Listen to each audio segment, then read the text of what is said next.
সুপ্রিয় শিক্ষার্থীবৃন্দ, আসসালামু আলাইকুম।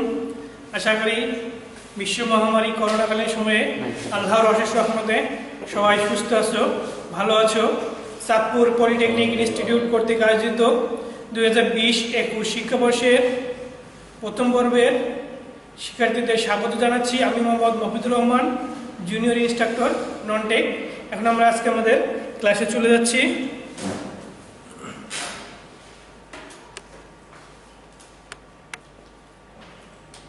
আমাদের সাবজেক্ট হচ্ছে chemistry, subject code 65913, section 2 organic chemistry, lesson 6 organic chemistry and introduction of polymers.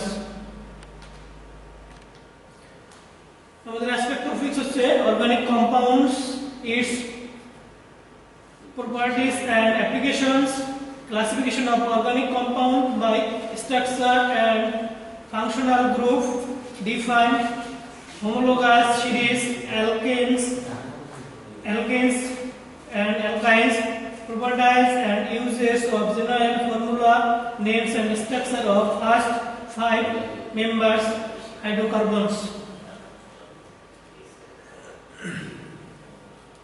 আমাদের ফার্স্ট হচ্ছে জৈব রসায়ন। কার্বন গঠিত যৌগসমূহের রসায়ন হচ্ছে জৈব রসায়ন। অন্যভাবে বলা যায় রসায়নবিদ্যার যে শাখায় হাইড্রোকার্বনের যান্ত্রিকসমূহের গঠন, প্রস্তুতি, ধর্ম, শনাক্তকরণ প্রভৃতি বিষয় নিয়ে আলোচনা করা যায় তাকে জৈব রসায়ন বলা হয়।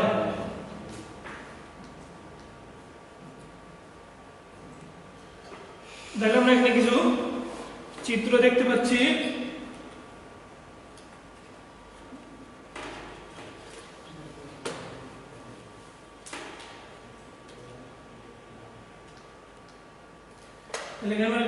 বেনজিন চক্র দেখতে পাচ্ছি। বেনজিন এটা হচ্ছে সিঙ্গেল বন্ড, এটা হচ্ছে ডাবল বন্ড, এটা হচ্ছে মিথেন।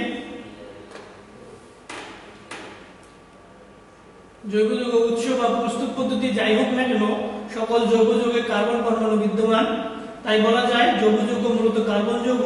জৈব যৌগে কার্বনের সাথে এক বা একাধিক বিভিন্ন মৌল যেমন hydrogen, oxygen, nitrogen, sulphur, phosphorus, halogen ইত্যাদি যুক্ত থাকে।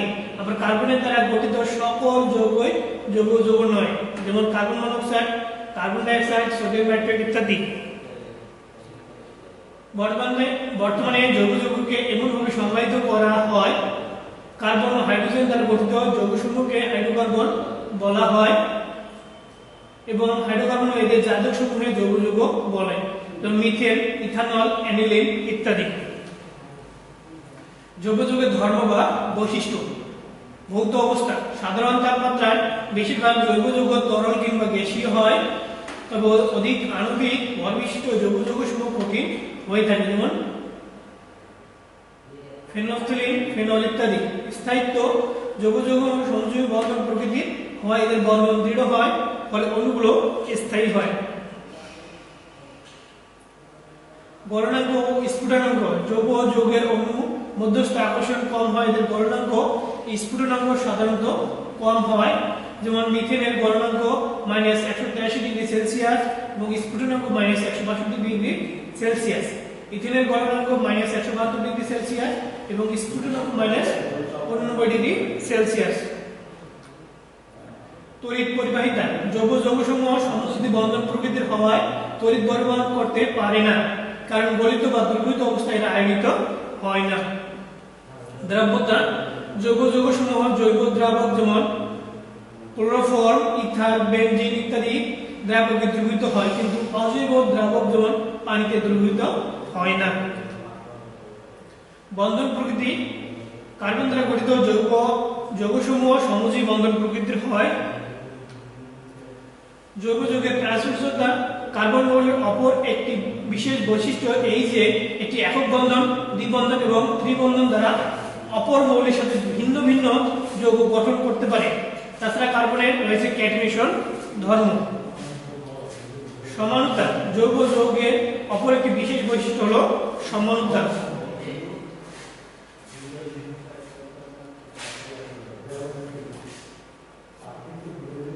তাহলে আমরা organic versus inorganic molecular structure আমরা দেখতে পাচ্ছি। Ethane, propane, hexane, this carbon ion, nitrate, ammonia হলো পানি।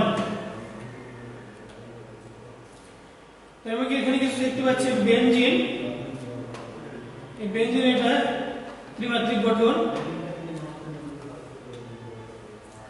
যৌগ যৌগের শ্রেণীবিভাগ। কার্বন শিকলের গঠনের উপর ভিত্তি করে যৌগ যৌগসমূহ প্রধানত দুই শ্রেণীতে বিভক্ত করা যায়। মুক্ত শিকল যৌগ আর হচ্ছে বদ্ধ শিকল যৌগ। মুক্ত শিকল যৌগ, মুক্ত শিকল বা অ্যালিফেটিক যৌগ যেসব জৈব যৌগের কার্বন শিকলের দুই প্রান্ত পরস্পর যুক্ত হয় না তাদেরকে মুক্ত শিকল বা অ্যালিফেটিক যৌগ যৌগ বলা হয়। যেমন প্রোপেন, ইথিন। তাহলে আমরা আরো কিছু মুক্ত শিকল অ্যালবেটিক যৌগ দেখছি। মিথেন, ইথেন, প্রোপেন, বিউটেন এগুলো হচ্ছে সব মুক্ত শিকল যৌগ। মুক্ত শিকল যৌগসমূহ হলো কার্বন শিকলের প্রকৃত অংশ আবার দুই ভাগে ভাগ করা যায়, সরল শিকল এবং শাখা শিকল। অ্যালবেটিক যৌগ যৌগ মুক্ত শিকল যৌগসমূহ আবার কার্বন শিকলের প্রকৃত অনুসারে আবার দুই প্রকার, যথা সরল শিকল যৌগসমূহ, শাখা শিকল যৌগসমূহ। এখন সরল শিকল যৌগসমূহ কাকে বলে? যেসব জৈব যৌগ কার্বন পরমাণুসমূহ পরস্পর যুক্ত হয়ে একটি দীর্ঘ সরল শিকল উৎপন্ন করে তাদেরকে সরল শিকল যৌগ বলা হয়। যেমন মিথেন, বিউটেন, ইথেন, প্রোপেন এগুলো হচ্ছে সরল শিকল যৌগ। শাখা শিকল যৌগ যেসব জৈব যৌগের কার্বন পরমাণুসমূহ পরস্পর যুক্ত হয়ে শাখা শিকল উৎপন্ন করে তাকে শাখা শিকল যৌগ বলা হয়। যেমন 2,3-ডাইমিথাইল বিউটেন, 2-মিথাইল বিউটেন। এখানে আমরা দেখতে পাচ্ছি এই যেখানে যে মিথাইল গুলো এখানে এই শাখা হিসেবে যুক্ত আছে। 2-মিথাইল বিউটেন এখানে 2 নম্বর কার্বনে এখানে মিথাইল গুলো শাখা হিসেবে যুক্ত আছে। বন্ধন প্রকৃতি অনুযায়ী অ্যালবেটিক যৌগসমূহ দুই ভাগে ভাগ করা যায়, যত সম্পৃক্ত যৌগ ও অসম্পৃক্ত যৌগ। সম্পৃক্ত যৌগ যেসব যৌগের কার্বন শিকলের কার্বন পরমাণুসমূহ পরস্পর একক বন্ধন দ্বারা যুক্ত থাকে তাদেরকে সম্পৃক্ত যৌগ বলে। যেমন প্রোপেন, বিউটেন এগুলো হচ্ছে সম্পৃক্ত যৌগ, এরা পরস্পরের সাথে একক বন্ধনে যুক্ত। অসম্পৃক্ত যৌগ যেসব যৌগের কার্বন শিকলের অন্তত দুটি কার্বন পরমাণু দ্বিবন্ধন বা ত্রিবন্ধন দ্বারা যুক্ত থাকে তাদেরকে অসম্পৃক্ত যৌগ বলে। যেমন ইথিন, এখানে কার্বন পরমাণু দ্বিবন্ধন বিদ্যমান। যেমন ইথাইন, এখানে কার্বন পরমাণু ত্রিবন্ধন বিদ্যমান। তাহলে আমরা কিছু সম্পৃক্ত যৌগের সংকেত এবং গাঠনিক সংকেত দেখি। মিথেন এবং বিউটেন এই প্রত্যেকে কার্বন সাথে পরস্পর একক বন্ধনে যুক্ত। আমরা এখন কিছু অসম্পৃক্ত যৌগের উদাহরণ দেখি। যেমন ইথিন, ইথিনে এখানে কার্বন দুইটি কার্বন আছে, দুইটি কার্বন পরস্পর দ্বিবন্ধন দ্বারা যুক্ত। যেমন প্রোপিন 1 এ 1 এবং 2 নং কার্বন পরস্পর দ্বিবন্ধন দ্বারা যুক্ত। যেমন ইথাইনে দুটি কার্বন পরস্পর ত্রিবন্ধন দ্বারা যুক্ত। চক্রাকার বা যুক্ত শিকল বা বদ্ধ শিকল যৌগ যেসব জৈব যৌগের অণু কার্বন শিকলের দুই প্রান্তের কার্বন নিজেদের মধ্যে সরাসরি যুক্ত হয়ে অথবা অপর মৌলের পরমাণু যৌগন নাইট্রোজেন, অক্সিজেন, সালফার ইত্যাদির মাধ্যমে যুক্ত হয়ে বলয় বা চক্র গঠন করে তাদেরকে চক্রাকার বা যুক্ত শিকল বা বদ্ধ শিকল যৌগ বলে। আমরা চক্রাকার বা বদ্ধ শিকল যৌগ উদাহরণ দেখতে পারি। যেমন বেনজিন, ন্যাপথলিন, অ্যান্থ্রাসিন, টলুইন এগুলো সবগুলো হচ্ছে বদ্ধ শিকল যৌগ। আবার চক্রাকার বা যুক্ত শিকল যৌগ তাদের গঠন পরমাণু প্রকৃতির উপর ভিত্তি করে নিম্নোক্ত দুই উপশ্রেণীতে ভাগ করা যায়, যথা হোমোসাইক্লিক যৌগ, হেটারোসাইক্লিক যৌগ। কার্বোসাইক্লিক বা হোমোসাইক্লিক যৌগ যেসব জৈব যৌগের কাঠামো বা বলয় কার্বন পরমাণু দ্বারা গঠিত তাদেরকে কার্বোসাইক্লিক বা হোমোসাইক্লিক যৌগ বলে। যেমন সাইক্লোপ্রোপেন, সাইক্লোবিউটেন এগুলো হচ্ছে হোমোসাইক্লিক যৌগ। ধর্মের উপর ভিত্তি করে হোমোসাইক্লিক যৌগসমূহকে আবার দুই উপশ্রেণীতে ভাগ করা যায়, এলিসাইক্লিক যৌগ, একটা হচ্ছে অ্যারোমেটিক যৌগ। এলিসাইক্লিক যৌগ যে সকল হোমোসাইক্লিক যৌগের অণুতে কার্বন পরমাণুসমূহ পরস্পর একক বন্ধনে যুক্ত হয়ে কার্বন চক্র উৎপন্ন করে তাদেরকে এলিসাইক্লিক যৌগ বলে। এদের কোনরূপ অ্যারোমেটিক ধর্ম নেই। যেমন সাইক্লোপ্রোপেন, সাইক্লোবিউটেন, সাইক্লোহেক্সেন এগুলো হচ্ছে এলিসাইক্লিক যৌগ।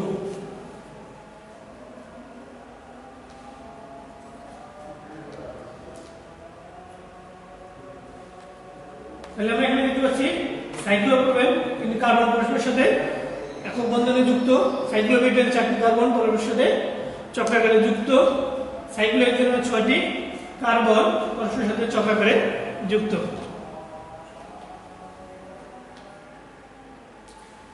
অ্যারোমেটিক যৌগ বেনজিন ও বেনজিন যার এক বা একাধিক বেনজিন বলয়ে যুক্ত যৌগ বা বেনজিন এর সদৃশ যে কোনো বলয়কার যৌগকে অ্যারোমেটিক যৌগ বলে। যেমন বেনজিন, ফেনল, ন্যাপথলিন।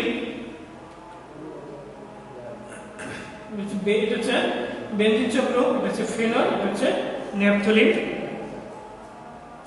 হেটেরোসাইক্লিক যৌগ যেসব চক্রাকার যৌগের কার্বনের সাথে চক্রের অংশ হিসেবে নাইট্রোজেন, অক্সিজেন, সালফার ইত্যাদি একক বা একাধিক পরমাণু বিদ্যমান থাকে তাদেরকে হেটেরোসাইক্লিক যৌগ বলে। চক্রে উপস্থিত নাইট্রোজেন, অক্সিজেন, সালফার ইত্যাদি পরমাণুকে হেটারো পরমাণু অর্থাৎ ভিন্ন পরমাণু বলা হয়। এই জাতীয় যৌগ অ্যারোমেটিক বা অ্যালবেটিক ধর্ম প্রকাশ করে থাকে। যেমন ethylene oxide, furan, thiophene, pyridine ইত্যাদি। আবার ধর্মের উপর ভিত্তি করে হেটেরোসাইক্লিক যৌগসমূহকে নিম্নোক্ত দুই উপশ্রেণীতে ভাগ করা যায়: হেটেরো এলিসাইক্লিক যৌগ এবং হেটেরো অ্যারোমেটিক যৌগ। হেটেরো এলিসাইক্লিক যৌগ যেসব হেটেরোসাইক্লিক যৌগের ধর্ম অ্যালিমেটিক যৌগের অনুরূপ তাদেরকে হেটেরো এলিসাইক্লিক যৌগ বলা হয়। যেমন ইথিলিন অক্সাইড, টেট্রাহাইড্রো ফিউরান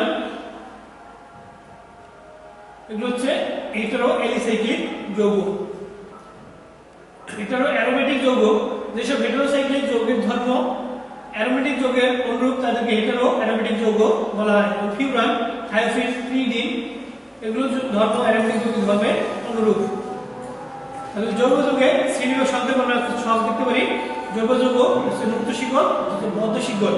মুক্ত শিকলকে আবার দুই ভাগে ভাগ করা হয়: সম্পৃক্ত যৌগ, অসম্পৃক্ত যৌগ। বদ্ধ শিকলকে দুই ভাগে ভাগ করা হয়: কার্বোসাইক্লিক আর হলো হেটেরোসাইক্লিক। কার্বোসাইক্লিককে আবার দুই ভাগে ভাগ করা যায়: এলিসাইক্লিক, অ্যারোমেটিক। হেটেরোসাইক্লিক যৌগকে আবার দুই ভাগে ভাগ করা যায়: হেটেরো এলিসাইক্লিক, হেটেরো অ্যারোমেটিক।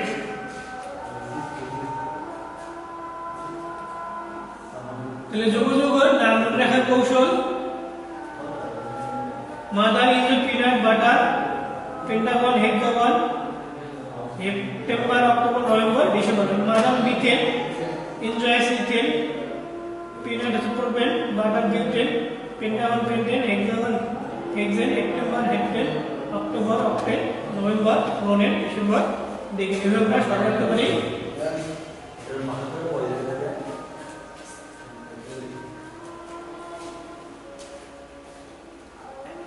যৌগ যৌগ methane, ethane, propane, butane, pentane, hexane, heptane এগুলো হচ্ছে যৌগ যৌগ। এদের অ্যালকেনের সাধারণ সংকেত CnH2n+2, অ্যালকিনের সাধারণ সংকেত CnH2n, অ্যালকাইনের সাধারণ সংকেত CnH2n-2। তাহলে এই সাধারণ সংকেত অনুসারে ইথেনের সংকেত হবে CH4, কার্বন একটি কার্বন থাকবে, সাথে থাকবে 4টি হাইড্রোজেন। অনুরূপভাবে অ্যালকিনে একটি কার্বন হলে থাকবে 2টি হাইড্রোজেন। অনুরূপভাবে অ্যালকাইনে এক কার্বন বিশিষ্ট হতে পারে না। ইথেন, অ্যালকিনে হলো ইথেন, প্রথম হলো CH4, অ্যালকাইনে হলো C2H2।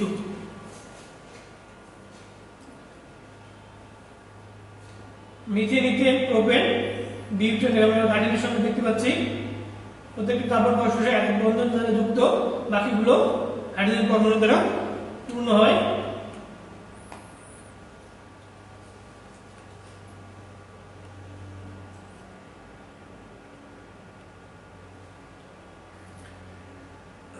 তাহলে আমরা এই গাড়ির সংকেতগুলো আবারও দেখতে পাচ্ছি।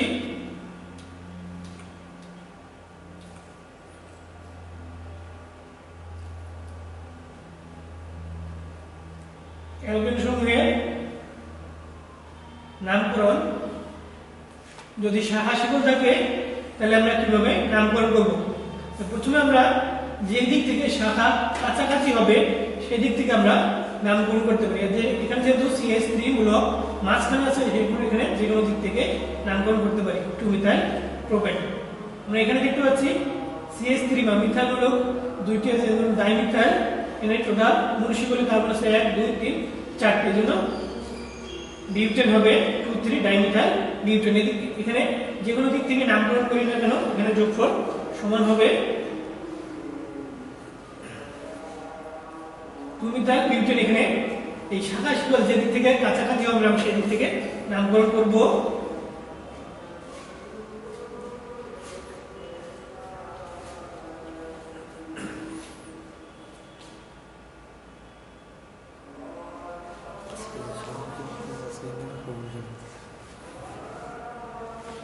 অ্যালকিন সময়ের নামকরণ।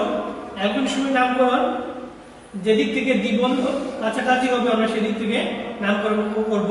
যেমন ইথিন দুটি কার্বন আছে, এখানে কোনো কার্বন নাই। প্রোপিন 1, তাহলে এখানে যে দিক থেকে দ্বিবন্ধ কাছাকাছি বা শুরু সেই দিক থেকে আমরা নামকরণ করব। 2 বিউটিন বা বিউটিন 2, এখানে মাঝখানে যে কোনো দিক থেকে আমরা নামকরণ করতে পারি। বিউটিন 1, এদিক থেকে যে দিক থেকে এখানে দ্বিবন্ধন এদিকে কাছাকাছি এদিক থেকে আমরা নামকরণ 1 2 3 4 এভাবে নামকরণ করব। অ্যালকাইন সময়ের নামকরণ। মিথাইল কার্বন কার্বন ত্রিবন্ধন আছে, এখানে আর কোনো কার্বন নাই, এই জন্য এটা কোনো আর নামকরণ দরকার নাই। যেমন প্রোপাইন বা প্রোপাইন 1, এখানে যেদিক থেকে ত্রিবন্ধন কাছাকাছি সেদিক থেকে নামকরণ করব। যেমন বিউটাইন 2, এখানে ত্রিবন্ধন মাঝখানে যে কোনো দিক থেকে নামকরণ করা যায়, এই দিক থেকেও করা যেতে পারে, এই দিক থেকেও করা যেতে পারে। 4 ডাইমিথাইল 2 পেন্টাইল, এখানে এই দ্বিবন্ধন আছে, দ্বিবন্ধন আমরা এই দিক থেকে কাছাকাছি, এর জন্য আমরা এই দিক থেকে নামকরণ করব। এখানে 1 2 3 4, এখানে চতুর্থ কার্বনে উপরে একটা মিথাইল মূলক আছে, নিচে একটি মিথাইল মূলক আছে, এজন্য 4 4 ডাইমিথাইল 2 পেন্টাইল।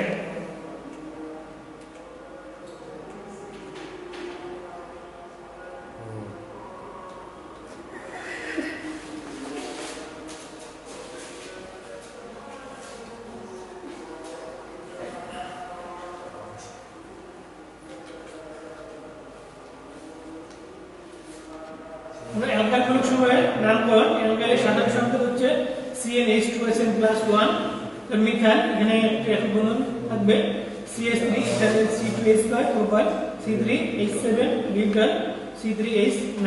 এভাবে আমরা সংকেত আমরা প্যাটার্নভাবে দেখাতে পারি।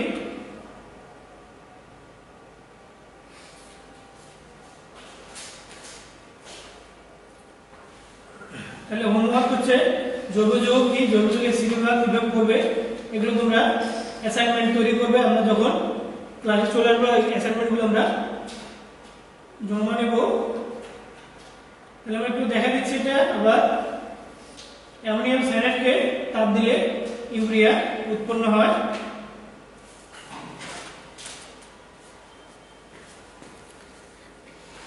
তাহলে থ্যাঙ্কস টু অল। আশা করি সবাই সুস্থ থাকবে, ভালো থাকবে।